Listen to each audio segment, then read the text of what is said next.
When your old career gives you lemons, throw in some ice, mix in some vodka, and call it a podcast.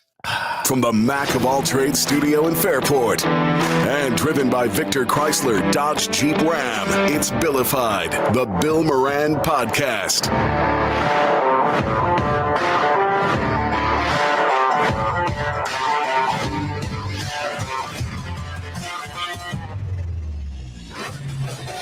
Well, hello and welcome, Bills Mafia.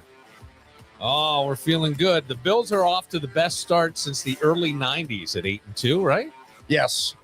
Since the Kelly years. Since the Kelly years. This feels good. Josh Allen had his longest scramble of the year, a 21-yarder. He took off. It looked pretty good, you know. I know. You're going to give me all the reasons to feel bad, but they won 30-20, so why am I going to listen to you? Why bring me down today? You don't have to. Today. You don't have to The listen to me. NFL today is packing up the entire crew, and they're going to do the pregame broadcast for CBS from Highmark Stadium in anticipation of the Bills-Chiefs next week. The Chiefs, on a very lucky play, are now 9-0. They had like 18 guys blocking that field goal. Well, they went out there. They did it. 9-0. Yeah, good for them. A win's a win, right? A win A win is a win, Seoirse. That is the voice of Seoirse. And if anybody saw it ever spelled, they would. Am I wrong? It's a Gaelic, isn't it? That's correct. It Yeah. means farmer in English. It does. Yep. Oh, no Okay, kidding. because I have 3 sons, and my oldest son has been studying Gaelic, Nice. and he lives down in Staten Island now, and he's going to the Irish Center. I don't know what borough that's in, but he's going to take Gaelic classes. That's wonderful Yeah. because, in recent times, it seems to be a language that's almost dying. Yeah, it is. But it's really good to see it now on like Duolingo and stuff like Yeah, that. Duolingo. That's where he was taking Right. it, and then he wanted to go take it in person. I will tell you that a local high school here does offer Gaelic as an elective. That's Oh, pretty- wow. Yeah, McQuaid. For Regents? That's pretty cool. No, it's no. I don't believe for Regents. I Okay, just believe- because they'll they let you. don't. They don't have Regents at McQuaid. You don't do. Oh no, They're not- they're cool. They don't have. That's McQuaid. It's not New York State. That's right. Yeah. We're at a higher level than New York. Well, We're you like know what? McDonald's with the potatoes. Our potatoes are at a higher level. Let me just say something. They may be. They may be. I'll I tell you don't what, know. I've said this on the podcast. I know McQuaid kids, I know Kearney kids, I know Finney kids, and I know Aquinas kids. And the only people I've ever had a problem with are from Aquinas. Oh, really? Well, The only ones. there you Everybody go. else is cool. Yeah. Do you speak any Gaelic at all? Unfortunately, very little. Yeah. I mean, I speak fluent Portuguese. Okay. Only because, we can get into that How's later. that? The I mean- fluent Portuguese. So I know fluent Brazilian Portuguese, which Okay. is slightly different than Yeah. Portuguese from Portugal or Angola Uh-huh. or anything like that. But I'm what's called near native, so it's better than fluent. Okay. So when I speak Portuguese, a lot of people think, "Oh, where are you from?" Brazil, Right. Yeah. right? Yeah. That's Seoirse. Seoirse is 8 years special operations, and I don't know what J2HQ is because Danny sent me J2HQ, and I couldn't figure out what that was. Right. Well, I guess in a broader sense of the word, J2 is more like your guys' homeland. Uh-huh. So like anything that interests, anything of national interest. And then HQ is more expansive. Yeah. So any J2 operations that we were involved in would be homeland. Okay. So that would be, I don't want to use the word spying, but, keeping an eye on people like the IRA Yeah. or the IRNLA Yeah. or all those Sure. different types of variations. A lot of drug trafficking and people trafficking on the border. On the border of Between Northern Ireland and the Republic Yeah, of I Ireland. didn't realize there was Yeah. human trafficking. Yes, there is. A lot of kids. Yeah. And then HQ is more of a broader sense of the term, is where units, specialized units, would go overseas, almost in a JSOC operation, which is a joint special operations. So I worked a lot with Americans, Australians, English, French, you name it. That's interesting. Well, let's go back. I got a whole. I want to ask all the questions. If you Sure, don't mind. go ahead. All the questions. Do you know Bono? But we'll start with. I know about his hotel. The only Gaelic I knew was my grandfather. Okay. Would always say, I think it was "Pogue my hole." Yep. Pain in my ass. Or kiss my ass. Kiss my ass. Yeah. Kiss my ass. That's Yep. what it was. Pogue my hole. He used to always tell me, go in there and say pogue my hole. So you could say Ismisha, Yeah. which is I am named, as you know. So is Misha Seoirse Brennan Cadas Adam Dum. So I am named Seoirse Brennan. What are you named? William. Right. So it's Yeah. Misha William. Yeah. Right? The Moranimal. Well, actually, you know, what's funny is like in Ireland, Moran is Moran, Mhm. right? Right. Is what? Moran. Oh, okay. Moran. And you Oh, would okay. you know, almost like, you know, my mom's Dolan and she would be Dolan over here. Her maiden name is Dolan. But when we came, it's not Moran, it's Moran over here. Right. Yeah. It's a little strange. So where in Ireland do you hatch on the planet? So I was born in Dublin, Yeah. but I was raised in a very small town called Arklow. It's Oh. only got about 6,000. Well, now it's got 14,000 people in it. But when I was a kid, there was only 6,000. And Dublin was about 45, 50-minute drive Okay, away. so you're sort of a suburb then of Dublin, in a Right. way. Yeah. Right. If you compare it to America, sure. Yeah. But, I mean, Somewhat. you could walk from one side to the other. You know, Yeah. in Ireland, you're fine. You know, Yeah. it's 4-hour drive from one side to the next. Right. Sure. So it's tiny. Yeah. You know, but even today, there's no hospital in my village. So if you're in labor today, you'll go by ambulance. But back in the day, you had to go by train By train? in labor How's to the hospital. what when you say back in the day? Back in the 70s and 80s. Really? Mm-hmm. That's crazy to me. Mm-hmm. Which is what my mom did She got on a train in labor. in labor. Yeah. Nobody had a car to drive? I guess no. Wow. Yeah. What did your father do? He was a carpenter. He's a master carpenter. Yeah. Yeah. Master Well, he's carpenter. retired, but yes. And what about mom? Did she work? Well, she was young when she had me, so she was still in school. She was still in like high school? Yep. Oh, look Wow. at that. Yep. Oh, so you and your mom grew up together in a way, right? I mean, that's Basically. yeah. Yep. So you grow up. Then what happens? Because Ireland doesn't have guns. I don't even think the police carry guns. Correct? They have good. You can get. Yes, we do. This is a common misconception. Or Okay. You know. So in Ireland, they have a thing where you can either have a hunting license or a sporting license. Now, you don't have a concealed carry license unless you're a detective or something like that. But you can get a license for any gun you want, for any caliber you want, including suppressors. Okay. It's very easy. It's like a 2-step process, so easier than here. Yeah. Basically, well, New York State. Right. This for Texas, no big deal. Caveat, New York State. Yeah, right. So, you can't. So if you go to the range, you have to have it unloaded in your trunk and blah blah blah, et cetera, et cetera. But you can have guns. Yes. So you graduate from high school? Yep. So I graduated from high school. I completed an associate's degree in business management. Didn't really know what I wanted to do with my life. And I opened a Sunday newspaper and I saw a recruitment drive for the Army and said, that looks cool. So you joined the Irish Army. Right. Okay. As an infantryman at that time. Okay. And what year was this? I was back in 2000. 2000. So Yeah. you're okay. And Basic training is 6 months there. Okay. Wow. Yeah, it's a long time. Yeah. I think It feels like 2 years, but I it's think 6 the months. Marines is like 11 weeks yeah. or maybe like 16, but I mean, that's still like 6 months is a lot. Yeah. 6 6 months. months. Yep. And then at the end of that 6 months, it's almost like your NCO, your non-commissioned officer, you'll be a private. And then your non-commissioned officer will be like Bill, cavalry. Yeah. Dan, whatever, amphibious. Military journalism. Amphibious. Right. I can't swim, dude. Or whatever, right? Yeah. And so myself and a couple of other guys were chosen to be reckoneers, which is reconnaissance. Okay. There's 2 types of reconnaissance. There's amphibious reconnaissance, and there's your regular reckoneers who ruck over mountains, Yeah. basically. And what were you? Rock over mountains? Yes. Yeah. So do you end up in Afghanistan or anywhere? No, I around wasn't that in. time? No, I was in mostly Africa. Africa. Yeah. I have. Why Africa? What's Irish? So because Interest in that. okay. It's joint with probably who? So exactly what I was going to say. Like I said, it's a joint operations. Yeah. So because it's a part of the European Rapid Reaction Force, I think they changed their name now to something like the European Battle Group or something like that. It's a JSOC unit. So what would happen is there's like this overall, let's say, theme or interest, we'll call it. And various governments will send their special units to that area to perform a specific task.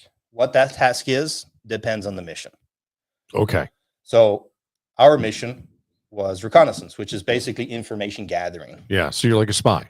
Not really. It's Not not really. it's not the same. Okay. It's not like the So movies. you're more like when you say then reconnaissance, are you going out to get the lay of the land of what Right. things So we are? would probably So if you're talking about your typical mission, you would probably be dropped off 50 miles away from your observation point. And you would have to look over the mountain, reach your, you would mark rendezvous. So you'd say rendezvous 1. So if something happens, you come back here. Right. You go for another, 25 miles. You say rendezvous 2. You'd mark it on your GPS or your map, whatever you're using. So you'll always know that if something happens and someone's just, does a signal, you know where to go if you get split up. So you'll eventually reach your forward operating point, your operations point. And at that point, depending on the mission, it could be to take photographs of an installation of a building with, who knows who, right? Or who knows what. A lot of the times we would have to go with a long range rifle just in case. Okay. Now we're not there to engage. We're there to observe, report, return, hand it over. There was some engagements. Really? We'll say, we'll say that. With whom? I lost some buddies. So Eritrea and Ethiopia, and it's in, if you look it up now in the news, they're trying to work it out where, we want to go back into talks because we want to use the harbor. So I don't remember if it's Ethiopia. It's Ethiopia that's landlocked. And they asked Eritrea if they could use their port. They said no. 800,000 people died on the front. 800,000? At the same time, the Twin Towers fell. So nobody was interested in that. Everybody was watching the Twin Towers. Mm-hmm. So while eyes were over here, you had almost 1 million people die over here. Yeah. And so wasn't really of public interest. Twin Towers is, of course, devastating. And of course, deserved all the attention. So how does this 800,000 die? I mean, that's a huge number. So Ethiopia said no, and they went to the front, and they just had massive cannons, and they would just volley after volley after volley after volley, and eventually the numbers racked up to almost 1 million people. Wow. So then the United Nations, at that point, was Kofi Annan. We went there, and we basically went into enemy territory and observed the report and went back with that information. A lot of the times, like I said, we would have unwanted engagements. Sure. Because at some point you're going to be seen. Well, yeah. It's difficult not to be seen. I would think it's almost, I don't know what the terrain is like. I would assume desert like, no? It's mountainous. Yeah. It has some cacti. Yeah. It has some grass, but not too much. So it's very hard to blend in. I'm thinking almost like parts of the Rockies, which you get up into, and it's desert climate, more or less. It's desert shrubbery, it's desert growth. You're talking 110 during the day. Yeah. And the minute the sun goes down below the horizon, zero. Like that. Are we talking Celsius or Fahrenheit zero? Fahrenheit. Fahrenheit zero? Boom. Ooh, Instantly. That's crazy. Instantly. Yeah. And then the minute the sun would rise up again, instantly 110. So close to the equator. That's weird though that it would drop that much. It doesn't hold. Hold anything. That's what I'm wondering. You see your breath straight away. Wow. Oh yeah. Wow. And you had to camp out in these conditions and stuff? Yeah, depends on what was going on at the time. A lot of the times it would be a few days. Yeah. Sometimes it could be weeks. So how long did you do this? So the first deployment in Eritrea and Africa, or Eritrea and Ethiopia, I should say, that was a year. Yeah. So you were over in Africa for a year. Yeah. So you can do 6 months, and then you have to re-sign if you want to stay for another 6 months. Okay. So the contract is 6 months, and then they say, you want to do another one? You can say yes or no. The maximum you can do in one area is a year. Okay. Why? The reason I ask is sometimes wouldn't you want people who know the terrain and know the area better and right? Bureaucracy. Yeah. It was always my thing with like even Nam, where they would pull guys out after. I mean, they were the ones who survived. Right. They knew how to do it. Sort of. I think it it's sounds silly, bureaucracy. but yeah, A lot of strange decision making in the upper echelon, we'll say. yeah. But and I wonder too, like what the psychological impact of that is. Do they see on a more mass scale that the psychological impact is such that we need to Probably. only let these guys go 6 months? Maybe take a breather. Yeah, Makes sense. I don't know. I've never been in the Army. I'm just thinking Makes sense. that way. Wow. So you do that for an entire year. What kind of shots and things do they like? If anybody goes, like I think my mom went on an African safari, right, and had to get a whole bunch of, I don't know, typhoid fever, Right. malaria, right? I mean, isn't there? So before we were deployed, yeah, we got 2 shots on both inner thighs, yeah, 2 shots in our shoulders. We asked what they were, and we were told don't ask. Shut up. Yep. Seriously. Yep. And then every Monday, yeah, we would take an anti-malaria pill called Lariam. Yeah. And a lot of Lariam is being under investigation right now. For what? Because a lot of people who took Lariam we'll use the word insane, because I don't know, what clinical term you could use, schizoaffective, who knows. And they were institutionalized. They would be in hospital forever. Oh my God. Because they would lose their minds on this medicine. So this was because, and you had to take this weekly. Every Monday. Yeah. Are they, they're obviously not still handing that out. There must be something. No. So have you had any ill effects? Nope. No. A lot of people don't. I think it depends on your body chemistry. Your DNA. your makeup in your brain and stuff like that. Sure. I mean, it's the same with people with the Irish are PTSD. impervious to everything. Right. Jesus Christ. They just drink a liter of something. No, the Irish are impervious is what I'm saying. It's I mean, they get the immune system of a sewer rat, all that, right? I mean, I just Guinness and a couple Jamesons. Right. No, well, I could drink 6 Guinness right now and I'd stay awake all night. All night. It has an opposite effect. It's a weird thing. It turns into the Ultimate Warrior. Now, I just like stare at the ceiling. I either like the draft. Now, I know it's different in Ireland. It is. But I like the draft or from the can. That's the closest thing I can get to the draft. I don't like the bottle. And it doesn't taste as good to me. But I could drink 8 or 9 of those and still be okay for a while. Right. Yeah. I love it. On tap is the best, but on tap is the best. It's still not quite there. And I don't know why. I wonder what that is. I don't know. I think the headquarters is in like Maryland or something here. There's somewhere in the Baltimore area, I thought. But anyway, that aside. So you do all this and you're over in Africa. You do after the year, you're out of there, but still in. Right. So because we were a part of the European Rapid Reaction Force, we had to be ready on a 24-hour notice. And there's what's called green and black. So which one's badass? They're both cool. they're both cowboy. Oh, okay. Right? They're both cowboy shit. Yeah. So usually, so you would have your stuff in the trunk of your car or your cage back at the barracks, depends on what you prefer.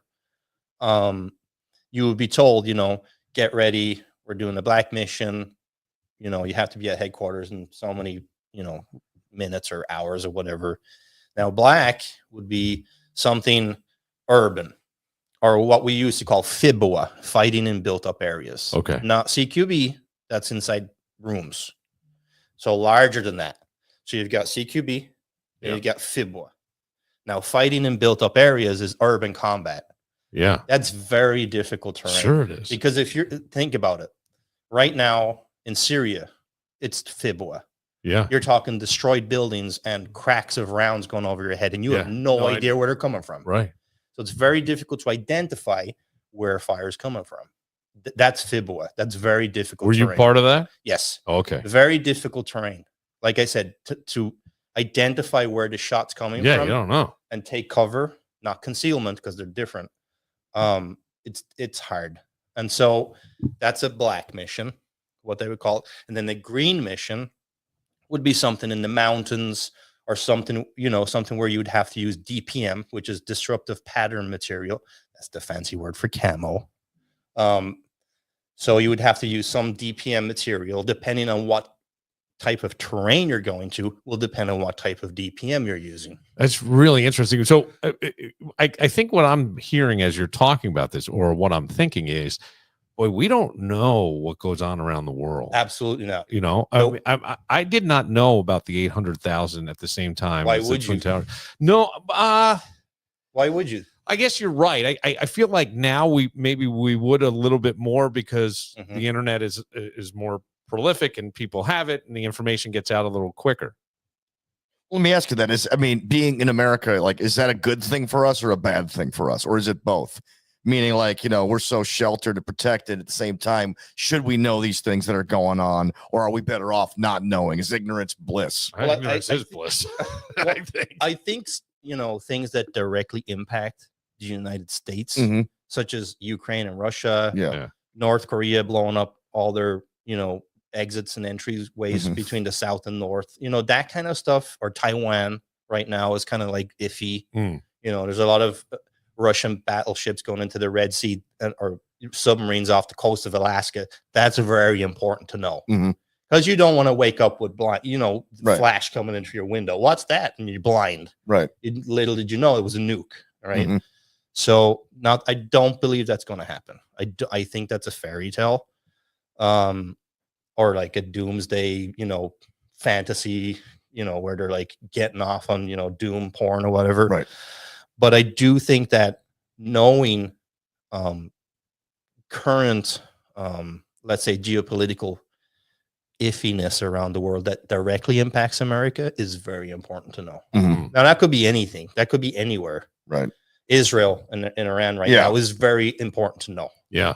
But when you were doing all this stuff, like, would they just drop you in? So within 24 hours, you could be sent into, let's say, could you even be in Barcelona? Sure. Yeah. Yep. Absolutely. That's what I mean. Any city that.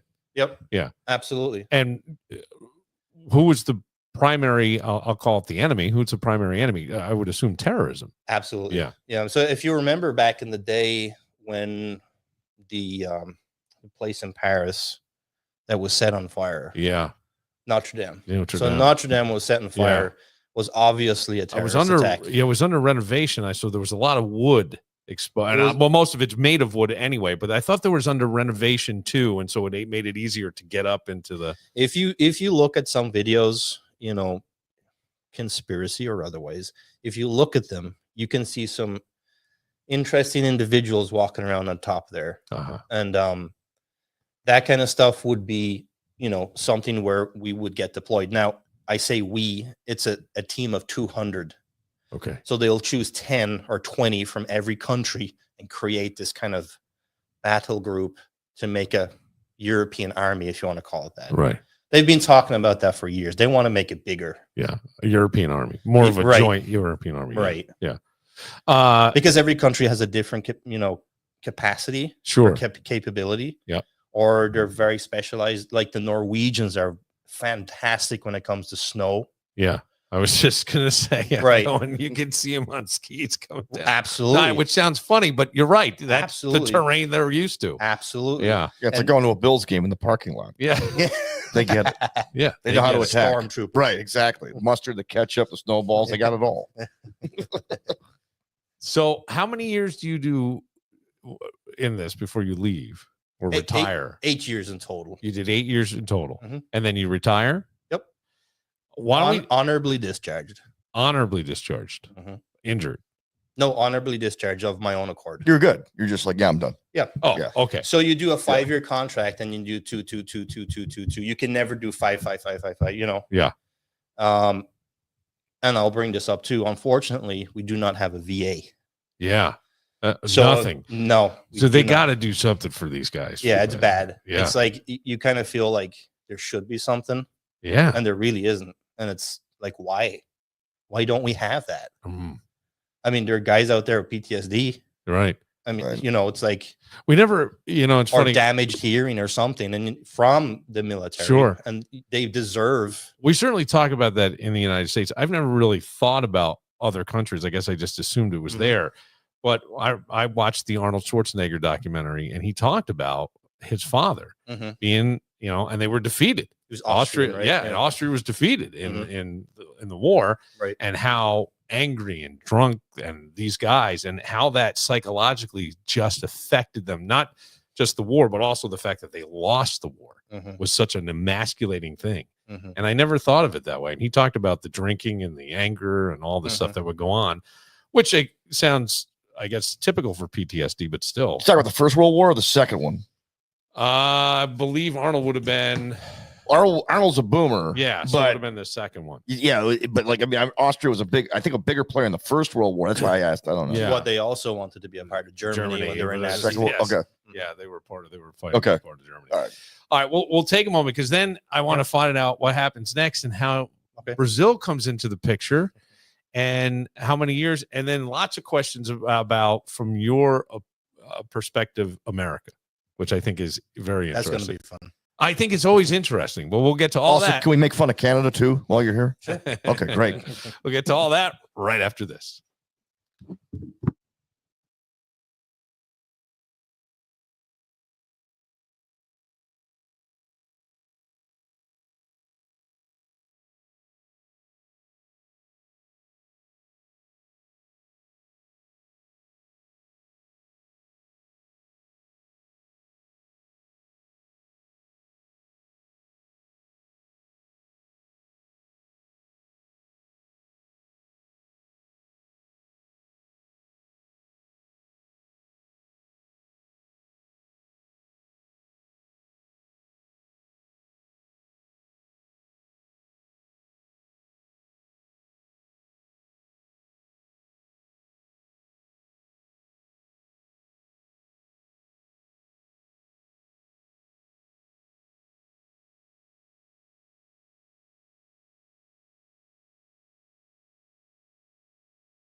It's one of my favorites.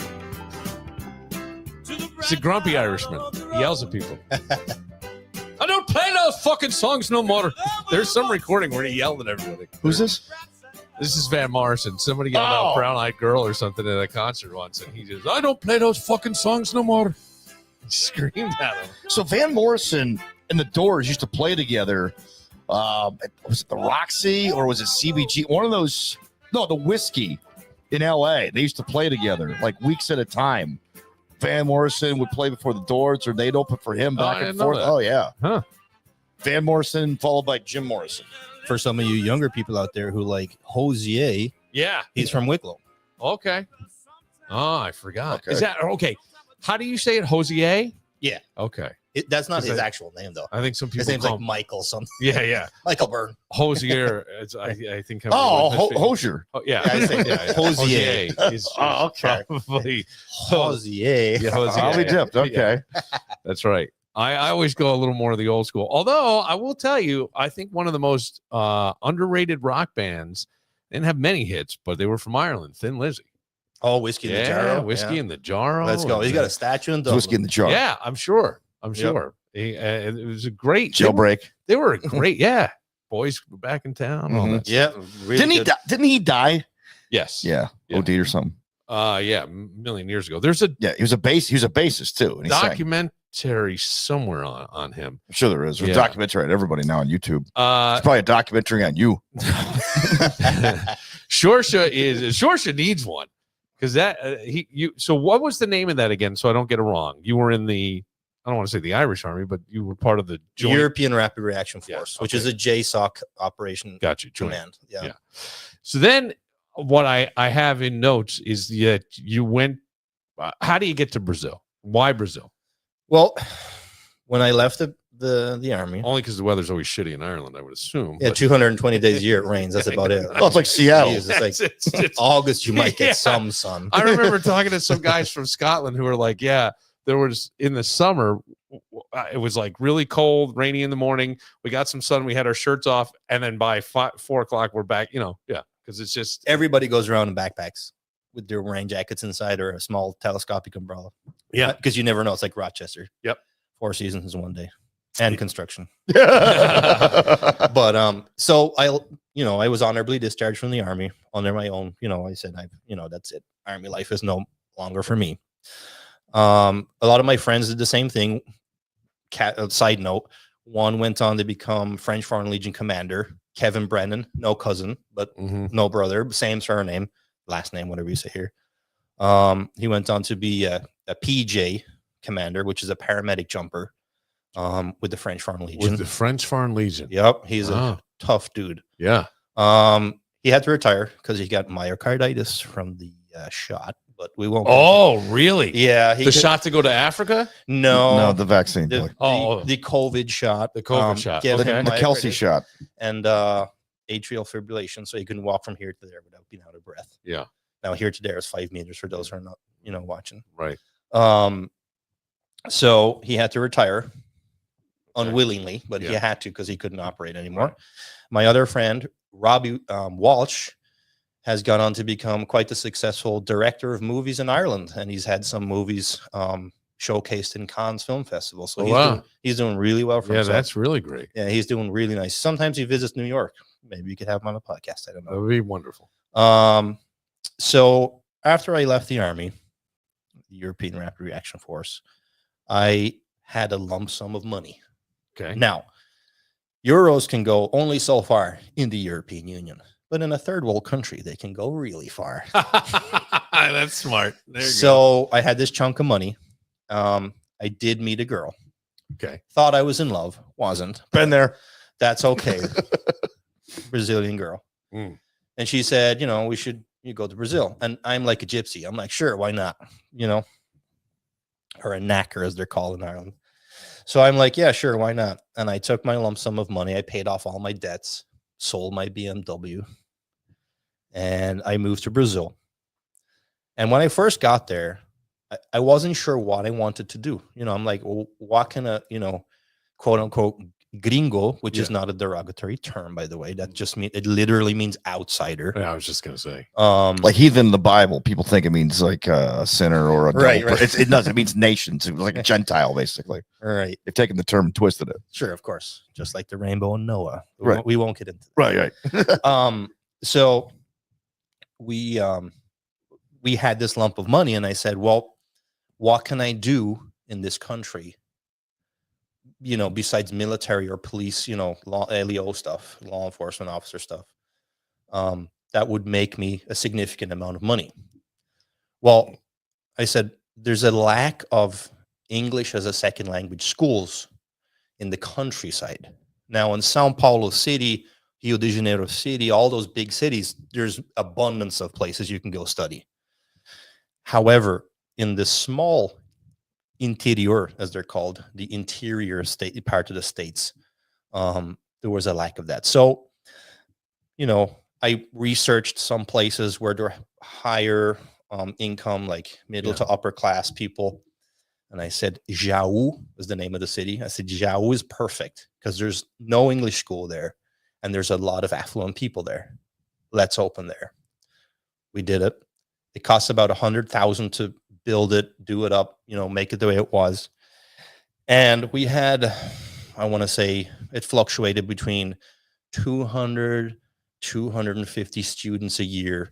Each student paid $1,200 biannually. Okay. You do the math. Yeah. We're making great money. Right. Like big money.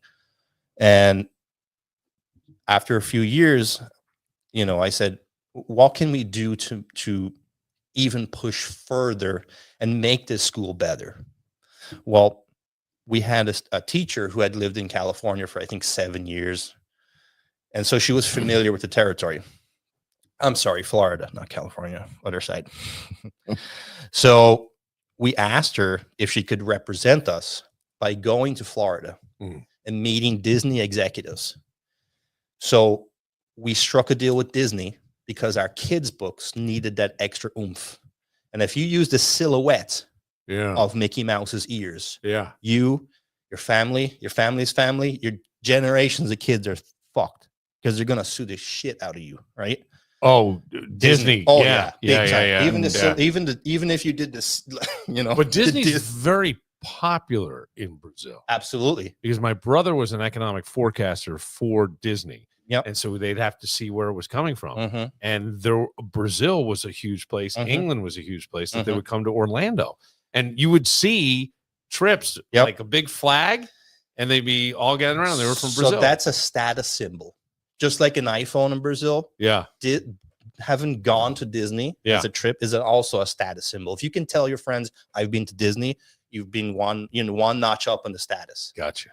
So we wanted that for the books. So we struck the deal. They gave us the deal. They didn't want any royalties. We put all their characters on our kids' books, Donald Duck, Mickey Mouse, the whole classic crew. Yeah.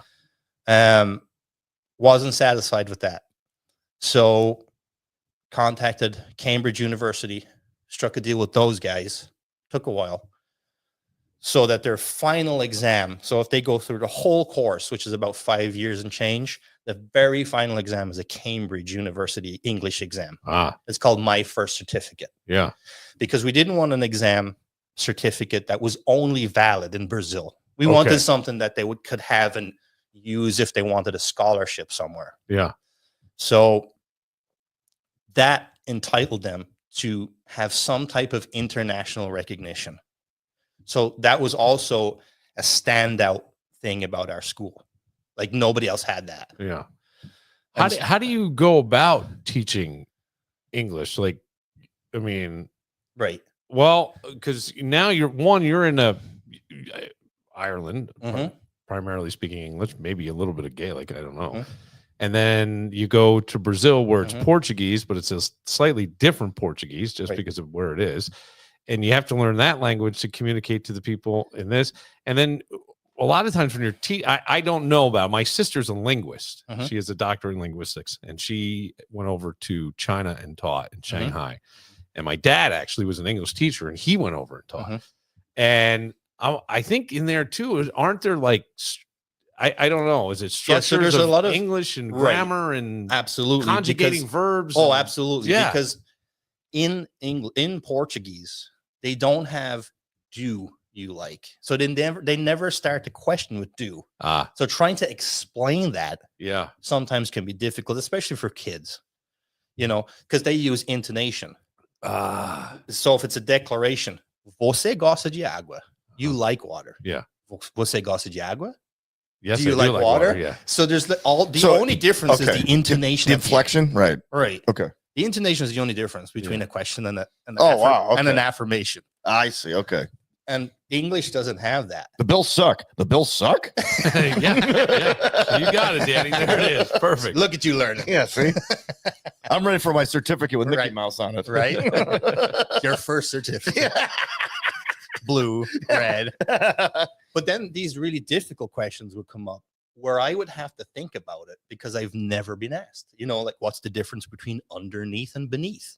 I'm like, holy moly, how, you know? Yeah. And I have to describe sometimes, not always, in Portuguese, what's the difference between beneath and underneath. You know, one is below the surface, you know, like underneath the tip, it's a surface, and then underneath is just in, you know. But how long into your trip to Brazil did you open the school?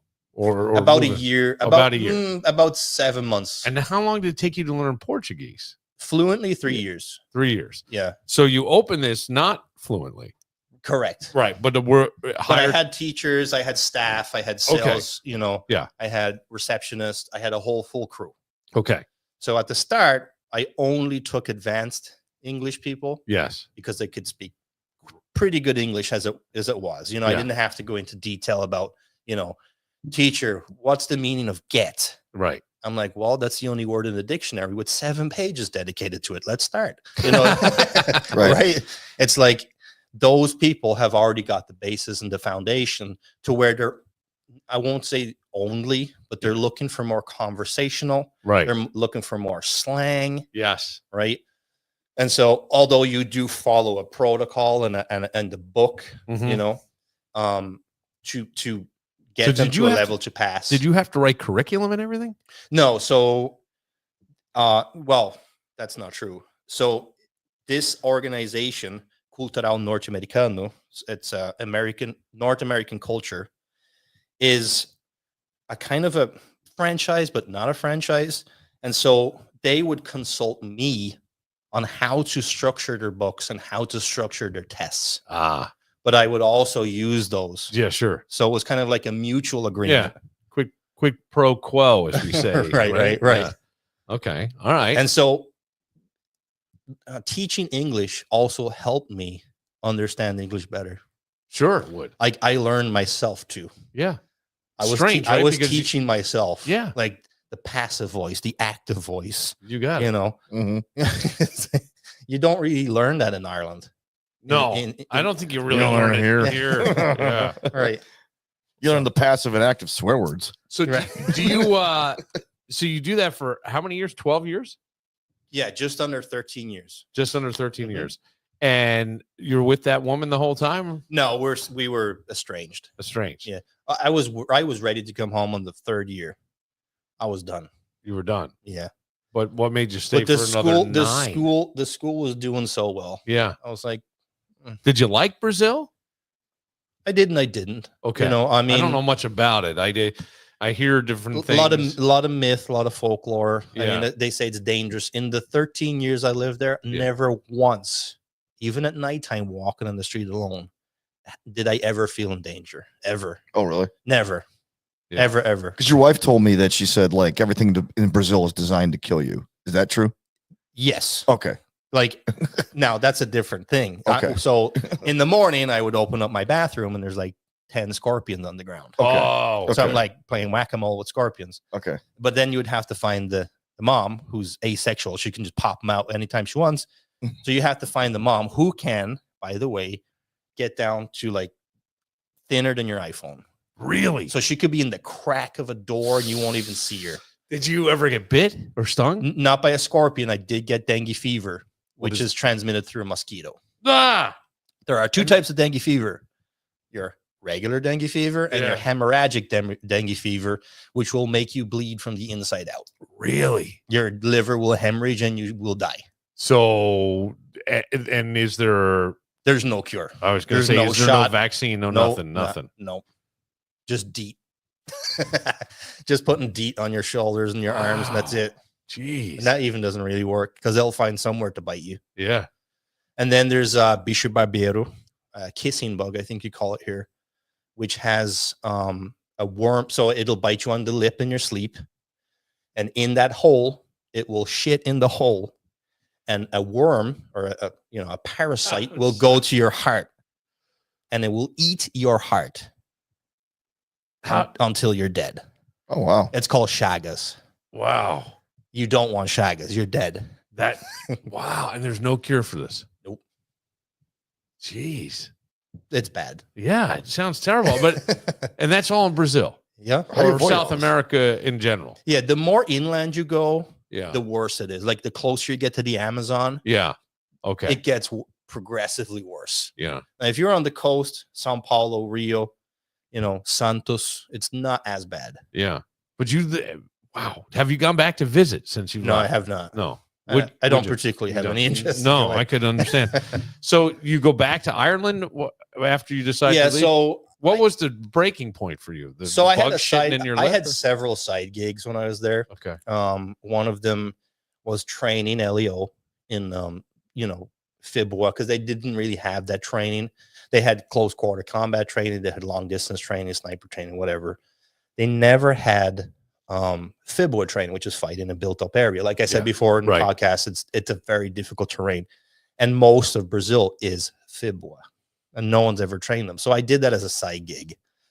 I also had a third side gig, which was to proofread books, and so Proofread books in someone would what send language?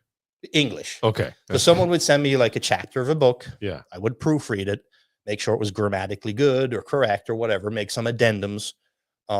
Sometimes if it's a technical book, the layman like ourselves, it's very difficult to read. You're like, you read one chapter. Yes, you're like, right. fuck it, I'm not reading this anymore. I can't understand half of what's being said.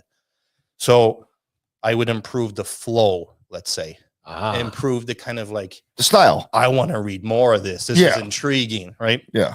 So around COVID, it started in Brazil in 2019. At the end of 2019, it was kind of kicking off. Everyone was swabbing, using masks, getting the jabs. It was very predominant in Brazil in 2019 Okay. Like so it was- then it was COVID-19, but it was kicking off real big. really? But there are people who think they had it in December of 2019 here Yes. I'm not There surprised. are. because they were going to the doctor. The doctor's like, you're testing negative for flu, but you have flu symptoms. I'm writing you a script for flu. I think there were several people. Yeah. In Brazil, in mid 2019, it was kicking off. Yeah. Okay. So it was probably around before anyone even knew about it, right? Yeah, sure.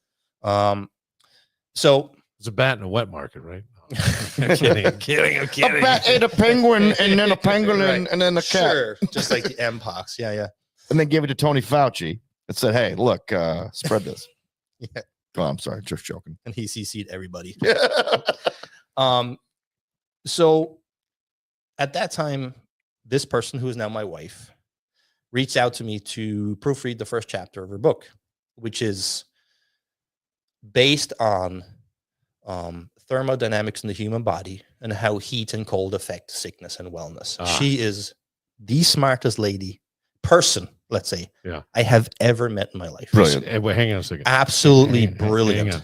And she's Brazilian? No, she's American. Oh, Actually, I'm just she's kidding. Canadian. Well, she's dual. Yeah, she's dual citizen. dual She's citizen, Canadian slash American. Okay. Yeah. All right. So was she living in Brazil? No. So she was How does she reach out to you to proofread a book? Oh, you just do this on the internet or whatever. like Fiverr. Yes. I don't know if you're familiar Yes, with Fiverr. yes. Yeah. So she reached out. First chapter of the book took me about 3 weeks and change. Did the appropriate addendums, received my fee, sent it back, and she sent me an audio of a thanks, and I instantly fell in love. Like there, I knew straight away. What is it with these Irish? I said that woman right there. I knew straight away. I heard her Is- voice and I said, "Oh, my love, me love." I'm telling you right Yeah, now, I right. knew straight away. Sure. I said, this woman And you've never seen is her. my, I don't know, could have been a pig with makeup. She has a very distinctive voice, too, by the way. No, but Oh, she should be a voiceover for Disney. but she But she sent me that audio to say thank you. Yeah. And I was like smitten. Yeah. I was like, I'm done. Now look, Dan and I have I'm done. Dan and I have both worked in radio, and we have heard women's voices. Some of them are like They don't match the majestic. faces. Not always. I mean, this is like a siren making you crash your ship. I am telling you right now, she needs to be on the podcast. Yeah. Okay. Like, I'm not even. So joking. where did you meet her? How did you meet her in person then? So then we started this. So COVID was kicking off. I saw Yeah. the writing on the wall. I said, you know what? This school is probably going to tank. So During COVID. Yeah, I'm Yeah, like, yeah. it's going to tank. People are going to want to do hybrid or online, which they did. So I saw the writing on the wall. I said, I'm going to sell my school. Okay. Sold it for a pretty good deal. Yeah. You know, pulled the chute, went back to Ireland. But we had this conversation going for about 2 years back and forth, just like conversation, Zoom calls, Yeah. FaceTime, whatever. You're a Hallmark movie, man. Yeah. FaceTime, you know, everything possible to keep the communication alive, basically. Yeah. And well, I told her off the bat, like I said, you know, I told her off the bat how I felt. I didn't care how if it was going to shock her or not, but she felt the same, which was good. Yeah. Right. And so what do you do? So then I went to Ireland. The minute I land in Ireland, Europe is banned to come to America. Yeah. They're like, nobody in Europe can come. Right. I'm like, thanks, Biden. Right. So, Yeah. Thanks, Biden. So what difference does it make? Yeah. It's all over the world right now. Right, Like, exactly. what the European variant is stronger. Yeah. Or some bullshit. Yeah, they were trying to just contain. It's silly. Yeah. I mean, anyway. So I stayed there for about a year. And I said to myself, well, how the hell am I going to get to America? Well, I went from Ireland to England to St. Lucia. I had to stay there for 15 days in quarantine in one room. In St. Lucia? Yeah. In one room? I couldn't even, because they It's so quarantined beautiful, everybody. too. I couldn't even see 1 inch of it. They swabbed me, Yeah. said I was COVID positive. Okay. I'm like, sure. Okay, whatever. So I had to stay a further 15 days. So 30 days in one room. Wow. But then after that 30 days, I came into Miami. The guy was like, next. I'm like, that's it. It was weird. So at that time, her clinic was in Pittsford. And I just showed up with 2 Starbucks. In Pittsford here? Yeah. Wow. You just showed up. You just showed up. You just walked in and you just said, hello. It's like Napoleon Dynamite where LaFonda just shows up off the bus. It's like, Yeah. hey, LaFonda. So you just show up there and what was the plan? Well, the plan was to, you know, see if I like it, first of all. Yeah. I mean, your visa only lasts 6 months, right? Right. So I said, you know, I'll hang out. I don't like it, I'll go back. Like I said, I'm a gypsy. I'll go anywhere. So not literally. Come on. So I said, you know, I'll hang out. If it's cool, I'll stay. I don't know how, but I will. Maybe I'll just come across the southern border or something. And then, so on like near the end of my visa, I said to myself, I cannot leave this woman. I am absolutely head over heels in love. I cannot go home. This is my home now. Home is where the heart is. Yeah. So in the barn, because we live on a farm, with the goose shit everywhere, and the chickens as my witnesses. I got down on one knee and proposed to her. Okay. And she started crying. She said yes. And then there was a whole rigmarole of Homeland Security and Trying to stay. attorneys on retainers. Yeah. But it's fine. I'm a permanent resident now, but it took doing it the proper way legally. Well, it's not easy. Is hard. It's very hard. I have Oh, you didn't get like a gift card when you walked in? no free So- phone. Free hotel? No. No? my Unfortunately. brother-in-law's was Army captain, West Point grad, married a woman from the Philippines, and she had children that she couldn't get here, but it took her It's forever. tough. It's very hard. I always say the immigration laws you have to have them, Of course. but we need to make them so they're a little more Well, if it comes so if it comes to children, yeah, I think, you know, if an American has married someone like myself, let's say, and I have kids in Ireland, I think there should be leeway for those kids to come over. Yeah, absolutely. yeah. There's something about ripping apart the family that makes it tough. But now in January, March, in May, I can start my citizenship process if I wish, okay, which will entitle me to apply for you could have dual though, right? federal jobs, for example. Yeah. So Could you? Yeah, it's you a dual dual. between Yeah, it's here dual. and United States, yeah, it's Ireland. Dual. Yeah, it's dual. Because my mother, I think, can get that, Yeah, it's dual. and I think if she can get it or gets it, I could get it. I think if you have a gram like a nonna, Yeah. you can get an Italian passport. Oh, really? Yep. How funny is that? You just have to get in contact with Yeah. the Italian embassy and go through the process. Well, is their population dwindling over there a little bit? I know it's just easy to get yeah. it. All right. Yeah. We'll take a moment. I want to find out some stuff about the United States. Okay. Your thoughts here, Okay. our whole process. Maybe your view as a young person. Well, of I the would United like States. to say off the bat, Yeah. Congratulations on your new president. Gotcha. Because, and the reason why I say that is Yeah. because the United States is based off of a Republican constitution, Yes. a free market, Yeah. and Yeah. it's a capitalist country. Yes, it is. So it's nice to see it go back to its roots. Yeah. I, as an Irishman from the Republic of Ireland, also told the English to go suck an egg back in the day. Yeah. Right. Yeah. So we're both on the same team. Yeah, we're Yanks. Yeah. We're both on the same team.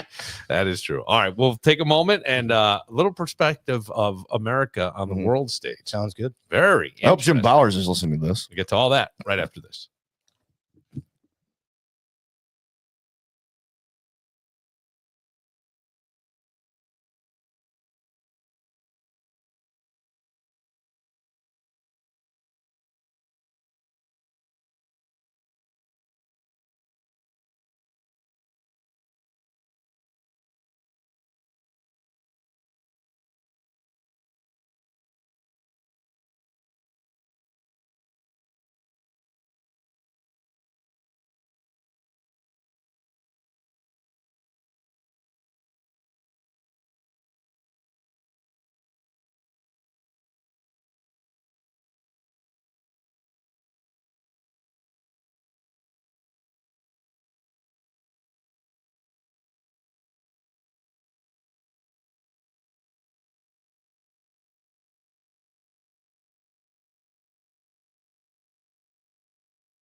have been asking for a friend.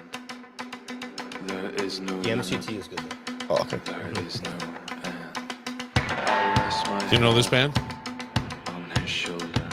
Doesn't sound familiar. See you later. Let me guess, they're Irish too, and I don't. They are. They're called Chalk. Are they new? Yeah, they are new. I didn't know. I'd been out of country for so long. Yeah, it is funny how like some bands don't. Well, but I mean, even here, like regionally, right? You got a Southside Johnny. I love Southside, but he's more of a regional band. Yeah, he's like a New Jersey, Yeah. New York downstate. Yeah. Like I saw Southside Johnny play at not East End Fest. What was it? Oh, Jazz Fest. Okay. And I was like, yeah, okay. Yeah. But like, the Tragically Hip, my favorite band, well, they don't exist anymore because the lead singer died, but they're huge in Canada, but they're also huge in Buffalo, Detroit, Right. Cleveland, Border Seattle, cities. Border cities. But Yeah. like, if you move any further away from that, nobody cares. Nobody cares. Rochester, nobody cares. Nobody cares. Nobody cares. Buffalo, they're huge. If you make it in Japan, apparently you've made it. Yeah, A lot of Jesse comments. and the Rippers. You can comment if you're watching online, if you're on Facebook or if you're on YouTube. You can comment, and the comments are coming in. Lots of them for your source. Excuse me, Seoirse. Sorsha. I appreciate that, guys and girls. Yes, there was. Somebody goes, Staten Island's a borough of New York City. No, I know that, but it was in a different borough. Somebody did say there's so much going on that no one knows about in this world, about how many boots are on the ground on the planet, almost everywhere. Yep. Did he ever work with the French Foreign Legion? Yes, I did. You did. Mhm. What'd you do with them? In Those Africa too, because filthy they're frogs. so they take orders from the French army, but to be a French Foreign Legion soldier, you cannot be French. So Okay. but they do take orders from the French That's government. so funny that Yeah. I didn't realize that. Yes. And so we did, Yeah. we worked with them quite extensively in Africa.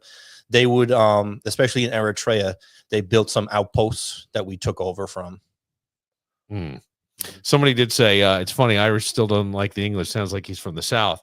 It's still hate. It is. I don't know if I wouldn't use the word hate. Hmm. However, let's use the word dislike. Well, it's funny because I've told this before many times. It's sort of boring, but my parents left Catholicism when I was 7, Mhm. and my mom's father wouldn't speak to her for a year. Really? Yeah, because you went Protestant, Mm. more or less, and that was a huge. I mean, most people who are born in Ireland are raised Catholic. yes, But at some point, you kind of find your own path. yeah. Distance yourself a little bit. Did your parents become evangelical, or was it? Or was it, yeah. or like Anglican? Yeah, it was more Okay. evangelical church. It was evangelical Evangelical Church. Okay. Yeah, I something- don't practice Catholicism, by the way. No. Mm. But brought up that way. Yeah. Yeah. But I found its flaws and stepped away. Many people My did. parents did that too. So you come here, you end up in Pittsford to just show up on the doorstep, a couple of coffees. Mhm. That is a Hallmark movie, man. I'm telling you. You can turn that into an absolute Hallmark. But then what are you going to do? What if she, is there any plan? You're walking in there. Mhm. You've never really met her in person, right? This is the first time. Never, ever in person. No. Never in person, but you've seen her Yes. and she's seen you. Yes. Uh-huh. And now you're And going to, I constantly made the joke of I'm 5'5", so I hope that's okay. yeah. Yeah. See, And she was shitting herself. And I was the same height as her. how tall are you? 5'11". Okay. Yeah. This must be metric system. So 178 centimeters. So you walk in and what goes on? Where do you end up staying? Where do you Straight to her home, straight to her which home? is in Hawley. oh we my live god! we live on a homestead.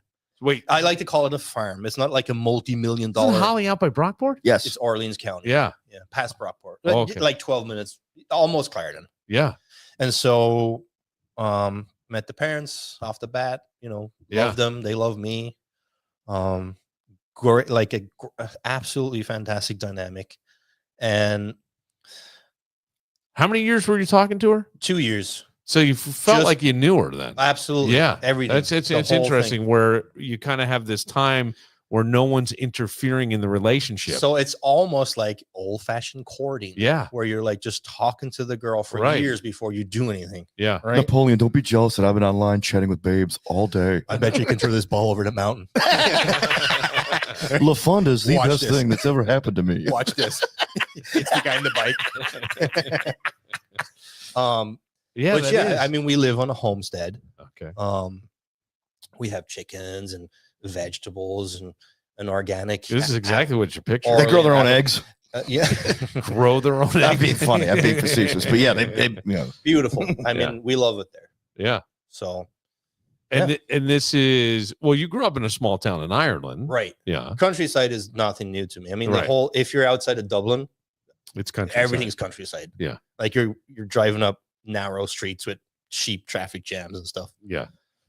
Okay. So what, I mean, when you get here though, is there a little bit of culture shock or not? I would assume that movies and things sort of prepare you. I So- remember being in It's funny you say that. Spain. I was over in Costa del Sol one time when I was young, and there's a drunk in a bar, and this guy comes up to me and goes, are the homes as big as they are in the movies in Right. America? And Like he when was, you say Home Alone. yes, that was the one he said. Holy crap, Right. that was the one he brought up. Home Alone. Three So stories. funny. Right. And yeah, Right. yeah. Well, so Ferris Bueller's Day Off. very similar Yeah. because I was born in 78. So I grew up with 80s movies. Yep. So the idea I had in my head of America in general was everybody's on the street having fun, playing with the fire hydrant cracked open, kids having fun. Right. And then you come to Rochester and you're like ducking because there's like over your head. Right. What's that word you use? Fuboa? Fibwa. Yeah. Rochester. Fighting in built up areas. Yeah. Yeah. Yeah. Or Fubar. surviving in built up areas. But when you have no job or anything when you get Right. here. So what do you end up doing? So Yeah. it is quite difficult as a foreigner to find a decent job. It's easy to find any job. Yeah. Like when someone said, "Oh, there's no jobs," that's a lie. It's, what are your standards? Right. Right. So it's like you can work anywhere, basically, depending on your standards. Yeah. And so I believe that's why a lot of foreigners do Uber and DoorDash, is because a lot of foreigners have difficulty getting quote unquote decent jobs. Now, I want to say I applied to over 100 companies when I arrived here with my extensive resume you can Yeah. see on LinkedIn. Yeah, I did see it. It's impressive. And like I have a lot of FEMA certificates, a lot of counterterrorism certificates that can't really be used in a date. Like you're not going to use counterterrorism at McDonald's, right? Well, it depends on where. As if they do a fire in the hole. If your fries are cold, right? Fire in the hole. Oh, you want to do fire in the hole? All right. We used to laugh. Do you know what fire in the hole is? That's where Well, I know what it is, where it originates well, from. you know but- what it is for real. Right. This is where someone would scream fire in the hole. They'd be videotaping and they take their drink and throw it back onto the In the drive-thru. Oh, the drive-through worker in the window. Go fire in the hole. And there were a couple of assholes who used to be on the radio in the morning that would play these videos and laugh themselves sick, Jeez. just thinking it was so funny. And it's really horrible. Kind of unfair to the workers who are there, who are Fucking yes. teenagers. Yes. Yeah, didn't we get a couple of emails saying, hey, you guys are encouraging people to do this in Rochester? Yes. Of course we did. Sorry. Weird. Yeah. Yeah. Not my style. But so like I said, it is difficult to find a decent job. So my first job was with American Medical Rescue, AMR, in the city of Rochester as an emergency medical technician. Mm. That was fun. Yeah. Well, how was that? Because you're talking about all the stuff. Yeah. Is it a war zone the way we? I don't know, it sounds a little dramatic. maybe to say that, right? I But- will say that. So my partners, like, because you would have different partners until you find like a solid partner you stay with, were paramedics and critical care paramedics. So Sierra Hicks, paramedic, she also works in Gates, fantastic paramedic. And then Christopher Gray, who is now the chief paramedic for Parrington. He's critical care. He used to work Hilo, the Mercy flight. Mm. He was my partner for a long time too. So we would drive the big box trucks, not the transits. Yeah. And so every day. Now there are 30 transit vans on duty at any one time. Okay. 30. Wow. So, but you always have to have one posted. So you'll have 29 doing jobs. Yeah. And once one One's finishes job, goes back into service, the next one gets called into service for Gotcha. whatever job is going on. The mayor decided that you have to have one ready at all times. Anyway, every day, several times a day, people will be shot, stabbed, overdosed, ran over, bitten by a dog, domestically abused, raped. Like, you're talking the whole list every day. Every single day in the city of Rochester. And we were encouraged to wear a bulletproof vest. Yeah. That just tells one you that you need to provide yourself. You have to buy it yourself. Jesus. It was encouraged. Now they say right. I mean, they're owned by GMR. Come on, and man. KKR owned GMR. They're like multi-billionaires, but whatever. It's all about the bottom line, right? So we would constantly run calls, one after the other. And some of them were horrible. Like, some of them were so bad. You'd think to yourself, how is this happening in Rochester? Why are people shooting each other for nothing? Right. Can't even go to a barbecue in a park anymore without someone shooting you. Right. You can't deliver a pizza. Some dude be picked up. He was delivering a pizza for Uber Eats. He leaned over into the passenger to get his, like the hot bag or the cooler bag, shot him in the back. Yeah. For no reason. Right. Well, you could say mistaken identity, whatever. You could brush it off, but at the end of the day, it's ridiculous. And then you're talking about, the Kia boys who would smash their cars into other cars and ultimately hurt themselves and or hurt other people. Right. For what? TikTok? Come on. Yeah. It's stupid. And irresponsible. And nobody cares. Like, stop. Yeah. Well, I'm curious as to the one thing I always find, and I think it's the personality type. I would like to say it's foreigners, but the personality type, the balls it takes to leave your country, where your family is and where your comfort is and where your home is, and to go, and you did it twice. Like, you went to the other side of the world, really, right? Down Brazil.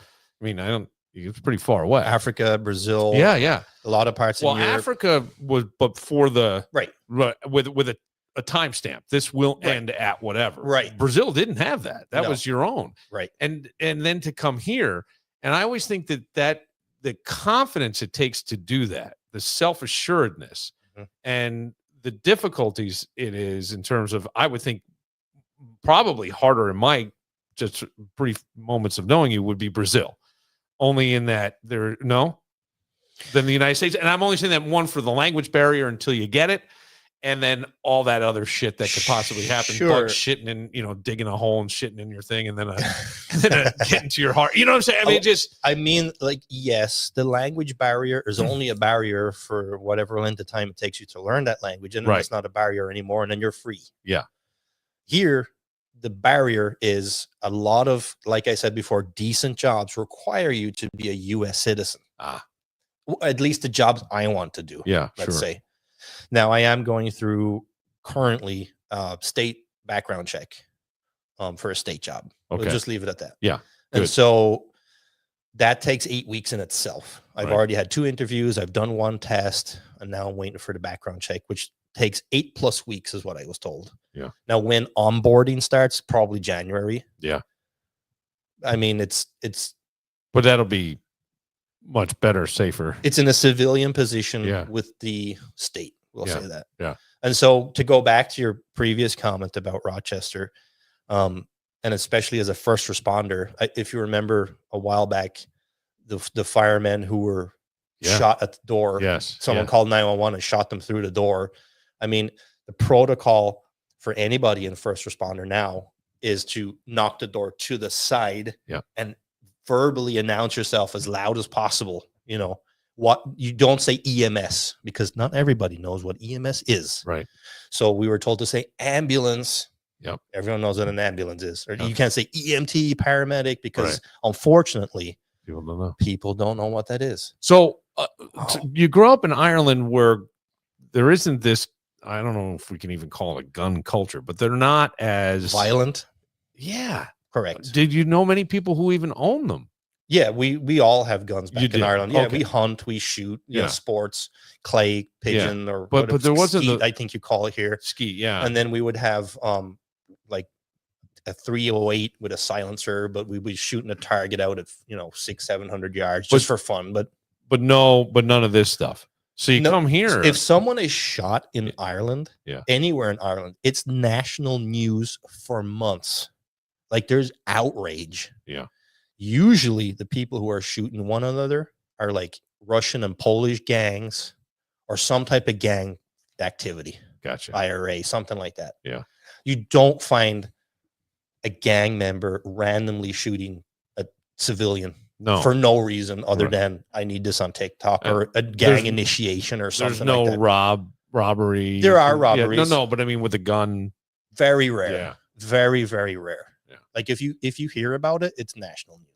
So what was your first reaction to this when you get here and you decide? So my first ever call in the city of Rochester as a first responder, while I was going through clearing, training period, we went to this guy's house. So we have a system that's called BRICS, and it gives you the whole lowdown on what the 911 center received. Now, that could be very accurate information, or it could be absolutely so vague yeah. that you have no idea what you're going Okay. into. So it was hyperemesis, which is, excessive vomiting. Okay. Hyperemesis with blood, something like that. Some Picking up vague, blood. and that was it.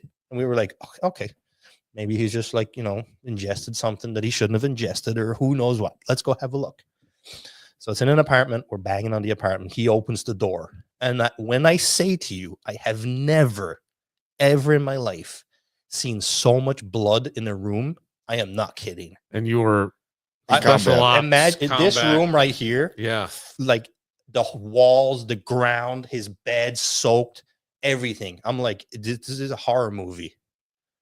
And what happened was I won't name the hospital, but he had a surgery in his thorax, and they stitched it up. And while he was asleep, it opened, Like, and he started to breathe in. He started to asphyxiate on his Yeah. own blood, Yeah. which woke him up. Yeah. And he started vomiting. They sent him home. He was home. Right. Jesus. The operation's done. Go home. Like I said, I won't say the hospital. I'm not very fond of them, but Yeah. whatever. And so we got there, and we were in a group of 3 because I was the newbie. I was, training. Well, one of my partners over here, trying to get information out of him. Imagine The Exorcist, Yeah. which with blood. Yeah. Oh, it was just a projectile, and he had to go for hepatitis tests and all that jazz. Sure. And that was my introduction to first responders in the city of Rochester. My second one was probably worse. Oh, great. So I went to a house. Yeah. And their unk was in the basement, probably big enough for about 5 people. Mhm. 25 people were down there, at least. Oh, doing what? So he had a little gym down there. Yeah. He still had his gloves on, and he was on his back. He was supine, which is the name of lying horizontally on your back. So were they having he was an supplying- underground boxing ring? They were so irate.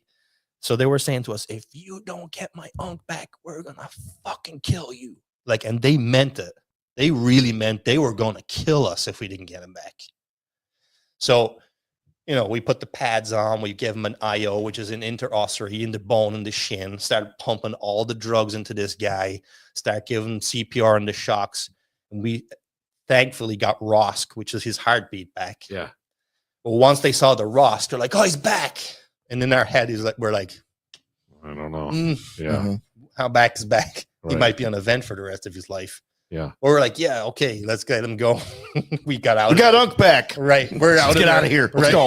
Did Let's go. We're just gonna take for precautions. So then we loaded him up on the mega mover. Yeah. We Right. got him out of there because he was a very small kind of guy. The 2 of us were fine. We didn't need, fire to help us. We got him out of there, got him on the stretcher, and went lights and sirens to the hospital Damn. with an unwitnessed cardiac event. The last time someone saw him was an hour ago. Yeah. So Did you say it was a gym down there? yeah, he had a little home gym. Yeah. So he was working out. Well, or he something? had a cardiac event. Yeah. What cardiac event? I don't know. Maybe Right. a stroke. Who knows? Yeah. I am not Superman. I do not have an MRI in my head. Who knows?